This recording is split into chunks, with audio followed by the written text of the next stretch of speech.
But yeah, let's move on to battle number 5. Again, we're just going through these battles real quick. Um, you see the Brandon Bayleefs versus the Dabbing Dratinis. Let's introduce our first team here of the Brandon Bayleefs, led by Brody Rain playing for the Wild Foundation. Currently 4th place at 8-2. We see the top performers of this team being the Rotom Heat, the Primarina, and the Gigalith and Hatterene are tied for the record there as well. If you want to pause the video or pause the VOD, feel free to do so. Um, Give me a second. Alright. And their opponents for this week being the Dabbing Dratinis, led by Nightmare Enterprises, playing for the Habitat for Humanity.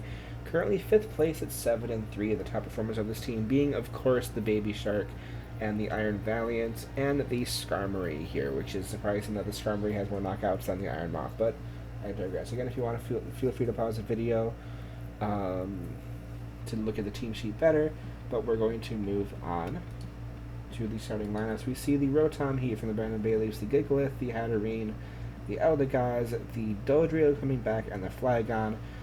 The Dabbing Dratinis with the Iron Valiant, the Dugtrio, the Sharpedo, the Chandelure, the Iron Moth, and the Ditto making its first ever appearance. Hello, good friend.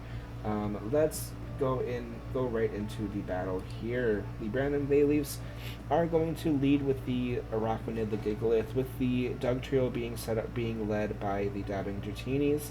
The Earthquake is going to almost one-shot Gigalith, but not quite. The Toxic then being set up by the Gigalith onto the Dugtrio. The Protect, though, is going to protect it a little bit longer. The Earthquake being protected from it. And the double Protect from the Gigalith is going to save it for just another turn. A little bit more toxic damage coming through from the Dugtrio. But the Protect is not... Imagine the triple Protect. That would have been fantastic, but the Gigalith will fall to another Earthquake from the Dugtrio. The Dodrio then comes in. The switch from the Dugtrio, well, that's hard to say, Dugtrio into the Bird with a Quick Attack, doing some pretty good damage to the Moth. The switch from the Dodrio into Mr. Oven Mitts with a Discharge, of course, being a good resisted hit from there. The switch from the Moth back into the Dugtrio. A Thunderbolt, of course, a good prediction from the Dabbing Dratinis, a Thunderbolt being immune because of the ground typing. But it is able to switch because of the Levitate ability. The Stone Edge connecting from the Dugtrio, but of course the Dugtrio is going to get its speed dropped by the Cotton Down ability. Stone Edge is going to do more damage, but lower its speed even more. With the Giga Drain is going to be enough. Eldegoss coming out with the knockout, let's go.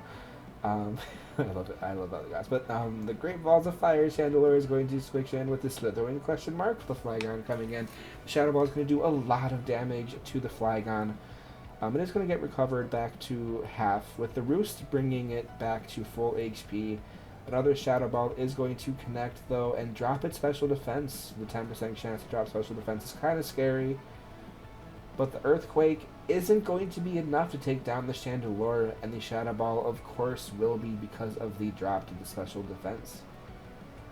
The Dodrio then returns, and the Pursuit is going to outspeed and take down Chandelure. The Shark comes out, the Dodrio switching out into the Eldegoss here, with the Liquidation connecting and getting the crit. Of course, it is going to drop the speed, but the speed boost doesn't matter. It's going to stay neutral speed. The crit actually mattering at that point. The Liquidation is going to bonk the Eldegoss again and drop the speed of the Baby Shark. Dodrio then comes back, goes for the Brave Bird, bringing the Shark down to its focus sash. And of course, Liquidation is going to connect and smack the Dodrio at an Eddy. I love these names, y'all are fantastic. The speed boost now is going to be enough. Rotom Heat is going to switch back out, and it is going to outspeed the Shark. The Volt switch is enough to take, obviously it's enough to take down the Sharpedo. The Rotom switching into the Hatterene with the Iron Maiden, the Iron Valiant coming out The poison jab is going to do a lot of damage here and come out with the poison as well.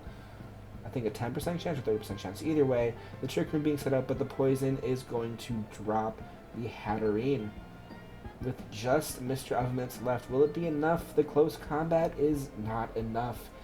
The Iron Valiants knocking down the Rotom, and the Dabbing Dratinis coming out with the victory. A really good battle, though. That was just a fun battle to see, or fun battle to watch, and y'all are just so fun to read the chat. Um, you two have like the best like text chat in every battle, but like you two just talking in the battle was just fantastic to see. But yeah, good games to both of you.